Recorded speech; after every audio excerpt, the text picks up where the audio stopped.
कितने बच्चे हैं आपके? बच्चों के पास नहीं रहती? बेटी ने तो जुल्म किए हैं। उनके जुल्म से मैं इधर आई हूँ। पता नहीं आपने कब मरना है तो कब मुझे ये घर मिलेगा। बेटी कहती है मैं मार के अभी लेना है। जिनका हाथ पकड़ के मुझे बड़ी खुशी महसूस हो रही है।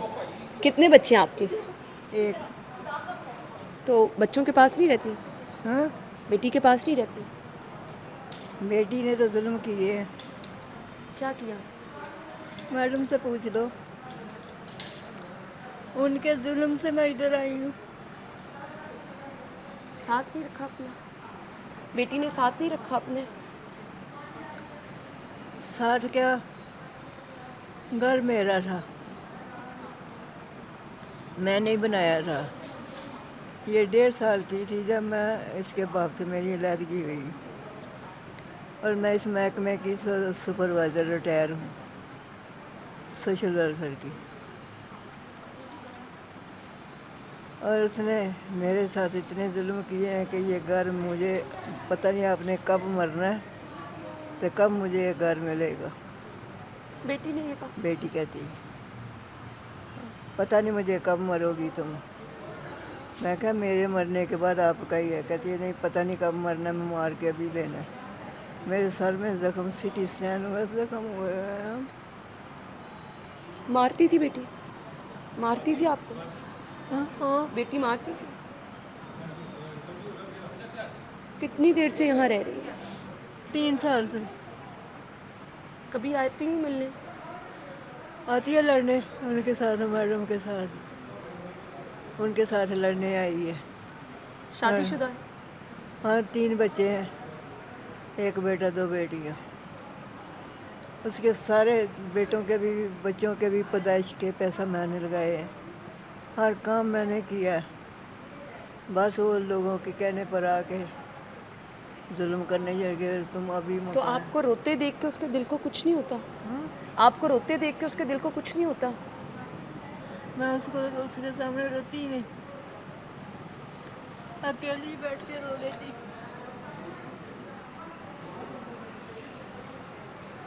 अकेली बैठ के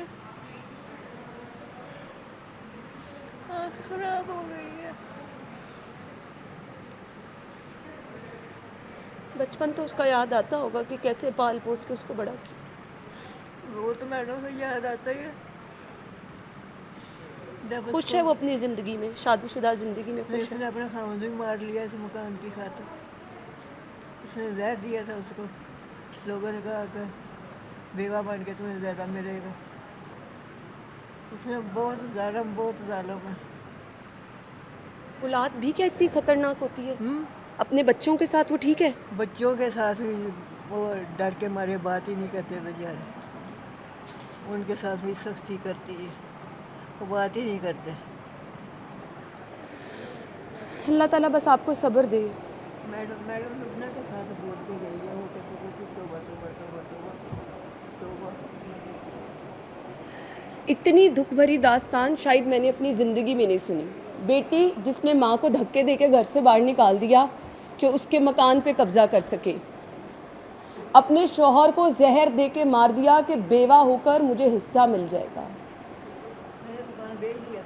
मकान दे दिया।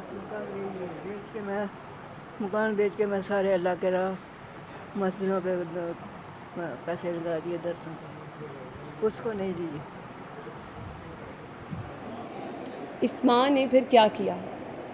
इस माँ ने अपना मकान बेच के गरीबों में पैसे बांट दिए और आज पराई छत पे बैठ के साए तले बैठ के ये अपनी ज़िंदगी गुजार रही है। कब्जा करके बैठ गई, उसी मकान पे कब्जा किया हुआ जो मैंने बेचा है ना, उनके साथ लड़ाई करके कब्जा किया। 8 मुकदमे मैंने उसने मेरे ऊपर किए। आप अदालतों में गई? हाँ, अदालतों में गई आप? अदालतों में एक अदालत, मैं लाहौर की पूरी अदालतें जो मैंने नहीं देखी थी वो देखी। अस्तगफिरुल्लाह, ये मकाम तौबा का है, ये मकाम शर्म से डूब बनने का है कि माँ की जायदाद की खातिर माँ को अदालतों के धक्के पड़वाए। इसको औलाद कहते हैं। डूब मरना चाहिए शर्म से इस औलाद को।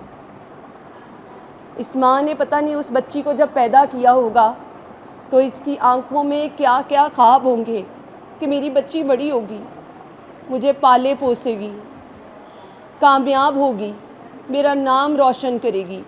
ये माँ सोशल वेलफेयर डिपार्टमेंट में सुपरवाइज़र थी, जिसने ज़िंदगी भर काम करके अपनी औलाद का पेट पाला, और ऐसी बदनसीब औलाद जिसने माँ को धक्के दे देकर अदालतों तक पहुँचा दिया। वो औलाद क्या खुश रह सकेगी जिसकी माँ की आंखों में इतने आंसू हैं, ये हाथ में पड़ी झुर्रियाँ, ये बुढ़ापा, इस बुढ़ापे के साथ जो माँ धक्के खा रही है अदालतों में, उसके दिल से दुआ निकलती है, औलाद के लिए दुआ निकलती है। औलाद के लिए मेरी दुआ, उसकी औलाद के लिए मेरी दुआ है कि अल्लाह ताला इनको तंदुरुस्ती दे, ज़िंदगी वाले हों, और ये इसका माँ अपनी माँ को सड़कों के ऊपर रोले। ये है वो माँ जिसकी औलाद ने उसको रुलाया, अदालतों में घसीटा। वो आगे से उसकी औलाद के लिए दुआएं मांग रही है कि उसकी औलाद को अल्लाह ताला तंदुरुस्ती दे, उसकी औलाद को कभी कोई दुख ना आए। ये है माँ का जज्बा, ये है माँ का दिल।